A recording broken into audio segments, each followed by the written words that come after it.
नमस्ते प्रणाम। मैं संजू आजमगढ़िया आप लोग के बीच एक नाच गीत लेके आई हूँ। अच्छा लगे तो कमेंट बॉक्स में बताइएगा और ढेर सारा प्यार दुलार दीजिएगा।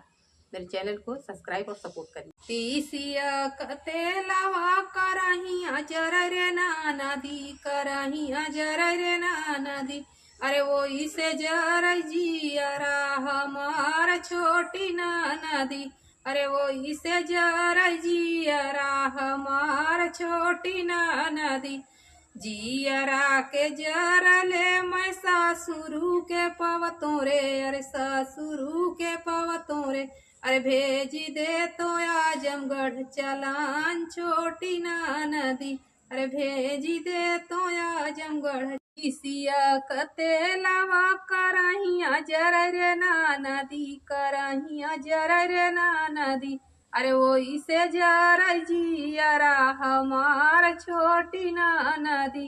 अरे वो इसे जर जियरा हमार छोटी नदी। जियरा के जरले मैं भासुरु के पवतों रे, अरे भासुरु के पवतों रे।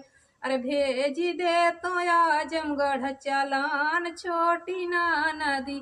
अरे भेजी दे तो आजमगढ़ चलान छोटी नदी। तीसिया कतेलावा करहिया जर रे नदी, करहिया जर रे नदी। अरे वो इसे जर जियरा हमार